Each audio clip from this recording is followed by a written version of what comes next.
Savais-tu que plus de 60% des femmes vont connaître une déchirure du périnée à leur accouchement par voie basse?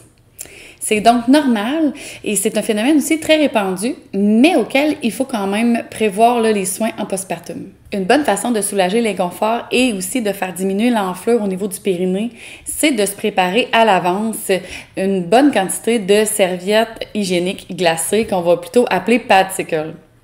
Aujourd'hui, je te propose ma recette de Padsicle que tu pourras réaliser à la maison à partir d'ingrédients qui vont aussi aider à la cicatrisation du périnée. Reste avec moi.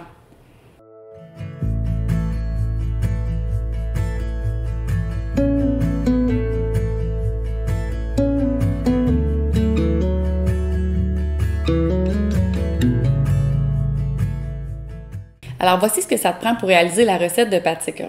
Premièrement, on va commencer avec des serviettes hygiéniques longues et épaisses. On va essayer aussi de les trouver celles qui sont les plus saines possibles. Donc, idéalement, sans parfum et sans plastique. J'ai trouvé celle-ci chez Avril, mais tu peux aussi regarder là, dans une épicerie d'alimentation naturelle là, près de chez toi. Sinon, dans certaines pharmacies, en fouillant bien, on peut trouver des modèles là, tout à fait là, adéquats pour ce qu'on veut faire aujourd'hui. Également, des serviettes en coton réutilisable pourraient aussi tout à fait faire l'affaire. Ensuite, tu vas avoir besoin de gel d'aloès vera pur, sans additifs. C'est un ingrédient qui est populaire pour apaiser les brûlures, les irritations et les inflammations de la peau. L'aloès vera contient des vitamines, des minéraux et des antioxydants, ce qui aide à réparer les tissus endommagés et à favoriser la régénération des cellules. En plus de ses propriétés hydratantes et cicatrisantes, on va aussi aimer l'effet de fraîcheur qu'elle va apporter sur le périnée. Comme troisième ingrédient, on va y aller avec l'eau d'amamélis, qui provient de l'arbuste Amamélis virginiana. En fait, cette eau-là, elle est utilisée pour ses propriétés médicinales depuis des siècles déjà. L'eau d'amamélis est reconnue pour être calmante, apaisante et anti-inflammatoire. Elle est connue aussi pour ses propriétés astringentes, c'est-à-dire qu'elle va avoir tendance à vouloir resserrer les tissus. Elle aide donc à faire désenfler les hématomes et favorise la guérison des plaies mineures. Le dernier ingrédient est facultatif. C'est l'huile essentielle de lavande. C'est l'une des plus utilisées en aromathérapie, mais on l'aime aussi beaucoup pour les bienfaits qu'elle apporte à la peau et pour son effet apaisante. Au niveau de ses propriétés, l'huile essentielle de lavande va être antiseptique, cicatrisante et anti-inflammatoire, et son parfum est des plus relaxants. Prendre note ici qu'il existerait d'autres huiles essentielles qui pourraient fonctionner pour la recette qu'on fait aujourd'hui. Par contre, il faut s'assurer de deux choses. D'une part, qu'elle soit sécuritaire pour les besoins du postpartum et qu'elle soit douce aussi pour la région sensible qui est le périnée. D'autres options sécuritaires qui s'offrent à toi seraient le géranium rosa, la camomille romaine, le calendula ou l'arbre à thé. Avant d'utiliser les huiles essentielles, il est important de suivre quand même quelques règles. Donc, il faut toujours les diluer comme on va le faire dans la recette aujourd'hui. On va y aller aussi avec parcimonie, que quelques gouttes à la fois. Et si tu veux vraiment être certaine que tu feras pas une réaction allergique, tu peux toujours tester quelques gouttes sur la peau ici de ton avant-bras. Une dernière petite chose avant qu'on se lance dans la recette à propos des ingrédients, c'est de toujours les choisir, en fait, autant que possible, le plus pur, le plus lean que possible. On va s'assurer, par exemple, qu'ils sont sans agents toxiques. Pour ça, je t'invite à les choisir vraiment en conscience, en prenant le temps de bien lire les emballages.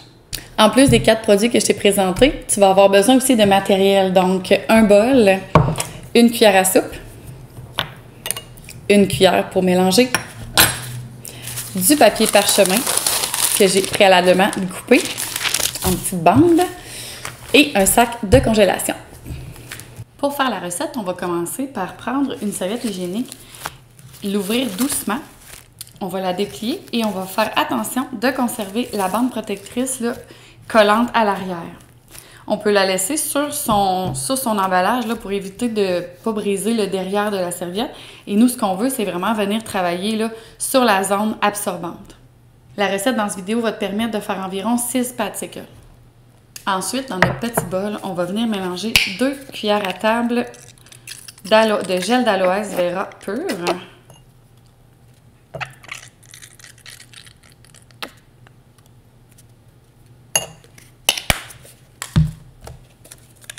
Et 2 cuillères à table d'eau d'amamélis.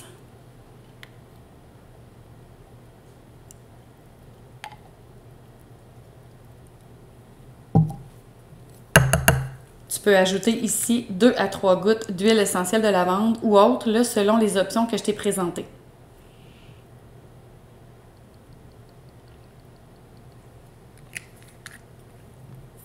On mélange le tout avec la cuillère pour combiner tous les ingrédients ensemble. Pour la troisième étape, avec la cuillère, tu vas venir déposer une quantité généreuse là, du mélange sur la serviette, sur la partie absorbante de la serviette hygiénique.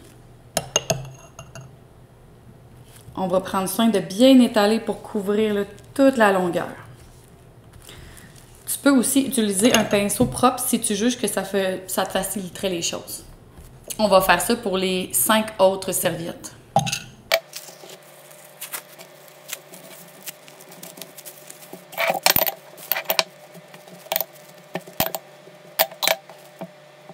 Enfin, on va couvrir de papier parchemin qu'on a préalablement coupé de la bonne longueur et largeur chacune des serviettes hygiéniques comme ça, qu'on va pouvoir empiler une par-dessus l'autre.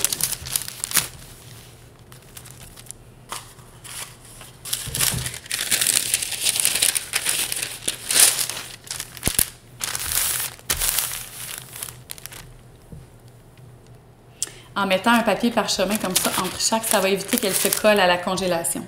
On va terminer en plaçant le tout dans un sac de congélation.